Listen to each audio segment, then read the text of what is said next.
देखेंगे lower triangular matrix. तो lower triangular matrix का मैं पहले एग्जांपल दे देता हूं। हमारे पास एक मैट्रिक्स है 1 2 4 6 8 9 0 0 0। ठीक है बेटा, एक और एग्जांपल मैं आपको दे रहा हूं -5 0 0 0 0 0। थोड़ा सा अरेंजमेंट में हो रहा है बेटा गड़बड़ी, चलो ठीक है 7 9 2 4। ठीक है बेटा, एक और एग्जांपल मैं आपको दे रहा हूं 1 2 5 0। अब थोड़ा नोटिस करोगे, अगर आपने पिछले वीडियो में देखा है अगर किसके बारे में बेटा, अपर ट्रायंगुलर के बारे में, तो हम लोग कहीं ना कहीं लीडिंग डायगोनल की बात कर रहे हैं और वो भी किसके, स्क्वायर मैट्रिक्स की। यानी अपर या लोअर होने के लिए सबसे पहले स्क्वायर मैट्रिक्स होना जरूरी है। अब देखो लीडिंग डायगोनल के ऊपर वाले सारे एलिमेंट जीरो हैं। अगर आप इसके एड्रेस के रूप में देखोगे तो A11 A12 A13 A21 A22 A23 A31 A32 और A33।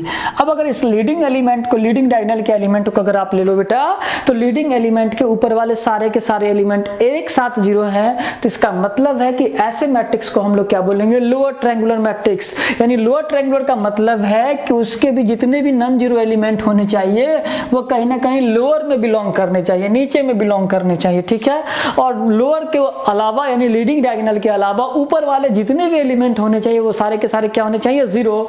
और नोटिस करोगे कि यहां पे हमेशा i का वैल्यू जो है वो j से कम है, i का वैल्यू हमेशा j से कम है। इसका मतलब है कि अगर कोई आपका दिया हुआ है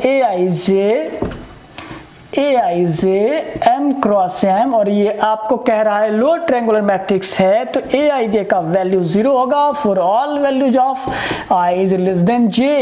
i का जो मान होना चाहिए वो किससे कम होना चाहिए, j से कम होना चाहिए। और ऐसे मैट्रिक्स को हम लोग क्या बोलेंगे, लोअर ट्रायंगुलर मैट्रिक्स। तो लोअर ट्रायंगुलर मैट्रिक्स का क्या कंडीशन है कि इसका लीडिंग डायगोनल के ऊपर वाले सारे एलिमेंट जीरो होने चाहिए, यानी वैसा अवयव जिसके मुख्य विकर्ण के ऊपर वाले सभी अवयव शून्य हो, वैसे अवयव को हम लोग क्या बोलेंगे, लोअर ट्रायंगुलर मैट्रिक्स। और अगर मैथमेटिकली डिफाइन करेंगे, मैथमेटिकल ऑब्जेक्टिव के लिए डेफिनेशन दूंगा तो क्या दूंगा कि कोई भी square matrix lower triangular matrix कहलाता है। वो तभी कहलाता है जब आपका क्या होगा, aij का वैल्यू जीरो के बराबर होगा। लेकिन किसके लिए बेटा, जब i का वैल्यू j से छोटा है, तो ऐसे मैट्रिक्स को क्या बोलेंगे, लोअर ट्रायंगुलर मैट्रिक्स। लेकिन आप एक बात ध्यान रखना, कोई जरूरत नहीं है कि यही एलिमेंट सिर्फ जीरो होगा, उसका निचला कोई भी एलिमेंट जीरो हो सकता है। लेकिन आपका कंडीशन सिर्फ ऊपर के लिए, नीचे के लिए इसने कुछ नहीं बोला है, उसमें जीरो हो भी सकता है और नहीं भी हो सकता है। तो बताइए बेटा किसे बोलेंगे हम लोग, lower triangular aij equals to zero when i is less than j।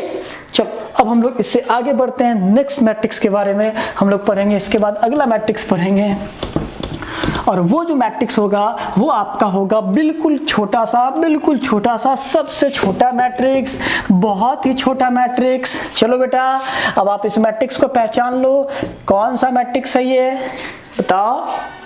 ये सबसे पहले आप कहोगे सर ये है एक रो मैट्रिक्स, बहुत सही जवाब।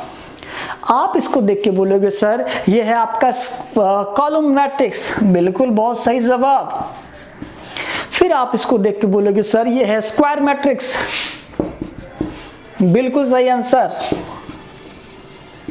ठीक है, इसके बाद अगर आप बोलोगे कि अगर सर ये देखें तो ये आपका है डायगोनल मैट्रिक्स, कह सकते हो डायगोनल मैट्रिक्स, क्या इसे बोल सकते हो डायगोनल मैट्रिक्स, बिल्कुल, क्योंकि डायगोनल एलिमेंट 1 है, बाद बाकी जीरो होना चाहिए, लेकिन चूंकि है ही नहीं तो इसका मतलब 1 है, तो ये डायगोनल के क्राइटेरिया को भी पूरा कर रहा है। क्योंकि बेटा ये आइडेंटिटी मैट्रिक्स है, ये साथ में आइडेंटिटी मैट्रिक्स भी है।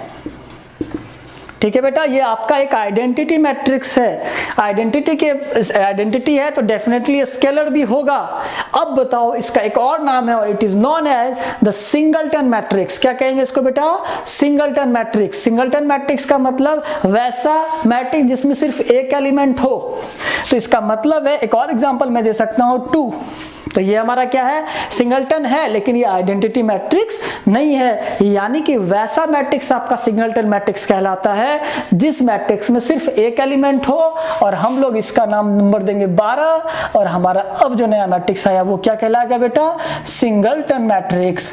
यानी कि सिंगलटन मैट्रिक्स का मतलब हुआ A बराबर Aij 1 क्रॉस 1, और इसका मतलब है ऐसे मैट्रिक्स को हम लोग क्या बोलेंगे बेटा, सिंगलटन मैट्रिक्स। कैसे बोलेंगे सिंगलटन मैट्रिक्स, तो वैसा मैट्रिक्स जिसमें सिर्फ एक एलिमेंट हो, तो वैसे मैट्रिक्स को हम लोग बेटा क्या बोलेंगे, सिंगलटन मैट्रिक्स। तो चलिए अब हम लोग क्या करते हैं कि थोड़ा सा एक चीज और डिस्कस करेंगे, और वो चीज क्या डिस्कस करेंगे, थोड़ा ध्यान से देखना है इसको,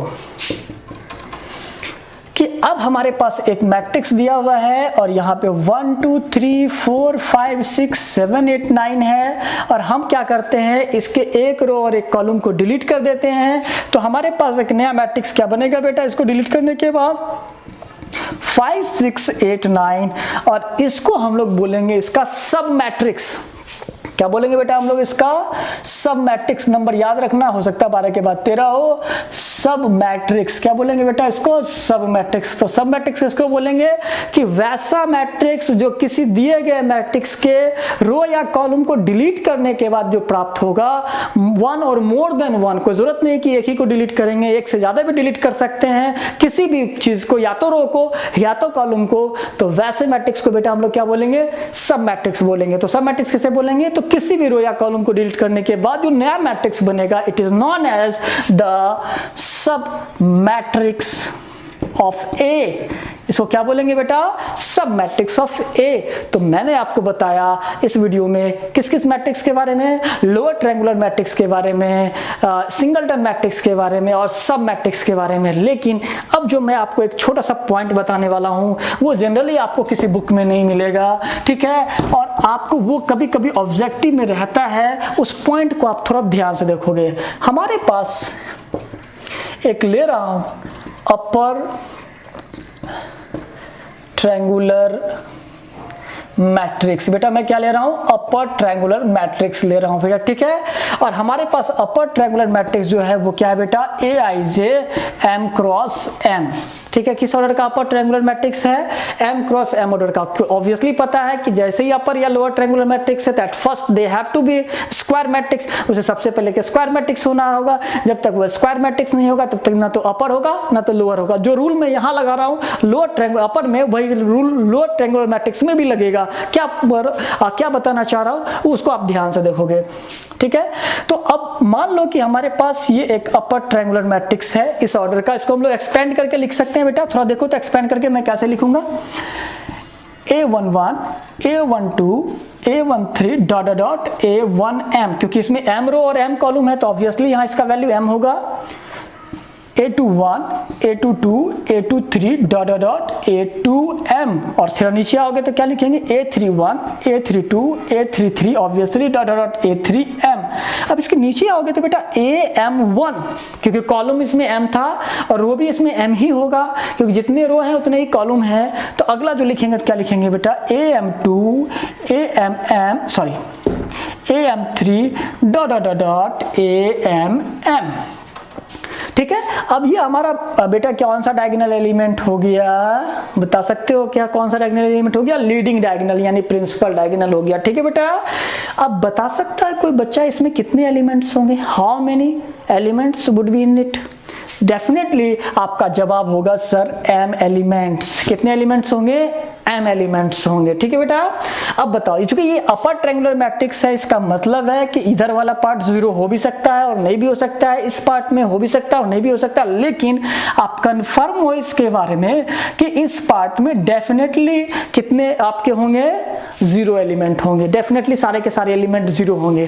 तो अब आपको देखना है इसमें जो बताना चाह रहा हूं, minimum number of zeroism minimum number of zeroism का मतलब है कि इसमें कम से कम कितने जीरो हो सकते हैं, किसमें, अपर ट्रायंगुलर मैट्रिक्स में।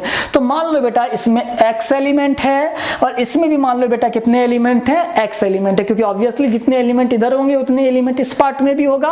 और आपको पता है कि चूंकि इसका ऑर्डर m क्रॉस m है तो टोटल नंबर ऑफ एलिमेंट जो आपका बेटा होगा वो कितना होगा, m स्क्वायर, क्योंकि आप जानते हैं टोटल नंबर ऑफ एलिमेंट का फॉर्मूला रो इनटू कॉलम। तो इसका मतलब है इसमें टोटल नंबर ऑफ एलिमेंट कितना है बेटा, m स्क्वायर। अब आप टोटल को अगर मिला के देखोगे तो क्या हो जाएगा, m एलिमेंट इसमें है बेटा, x इसमें और x इसमें है, तो कितना हो जाएगा 2x, m को उठा के इधर ले जाओ तो 2x equal to m square minus m और x equal to m square minus m upon 2। और ये आपका एक फार्मूला बन गया मिनिमम नंबर ऑफ जीरोइज्म का, मिनिमम नंबर ऑफ जीरोइज्म का फार्मूला बन गया कितना, m स्क्वायर m अपॉन 2। यानी कि कम से कम इतना जीरो तो जरूर होगा, क्योंकि जैसे ही उसने बोल दिया अपर ट्रायंगुलर तो लोअर पार्ट का निश्चित रूप से कम मिनिमम उतना जीरो होना चाहिए, इधर जीरो हो या ना हो। तो मिनिमम नंबर ऑफ जीरोइज्म का मैंने फार्मूला निकाला अपर के लिए भी, और यही रूल किस में लगेगा, लोअर में भी लगेगा। तो उसका फार्मूला कितना निकल के आ गया बेटा, m square minus m upon 2। अगर मान लो किसी ने बोल दिया कि aij 3x3 ऑर्डर का एक स्क्वायर मैट्रिक्स है और ये अपर या लोअर मैट्रिक्स है, तो मिनिमम नंबर ऑफ जीरो कितने होंगे, इसमें कम से कम कितने जीरो होने चाहिए। तो आपका आंसर कितना हो जाएगा बेटा, इस फॉर्मूला में डाल दोगे 9, 3 का स्क्वायर लिख देता हूं पूरा, रिक्वायर्ड नंबर अगर आप देखेंगे तो बेटा क्या लिखेंगे, 3 का स्क्वायर माइनस 3 अपॉन 2 यानी 9 माइनस 3 अपॉन 2 यानी 6 अपॉन 2 और कैंसिल आउट करके कितना निकलेगा 3। इसका मतलब है कि मिनिमम नंबर ऑफ जीरो जो होना चाहिए वो कितना, कम से कम 3 तो जीरो गारंटी है कि होगा ही होगा। और ये मैंने फॉर्मूला निकाला मिनिमम नंबर ऑफ जीरो का, और minimum of number of zero in what, upper triangular और लोअर ट्रायंगुलर में। आपने मेरे पूरे वीडियो को देखा, थैंक यू। इसी तरह से मुझे प्यार देते रहे और मेरे वीडियो को देखते रहे, लाइक करें और मेरे चैनल को सब्सक्राइब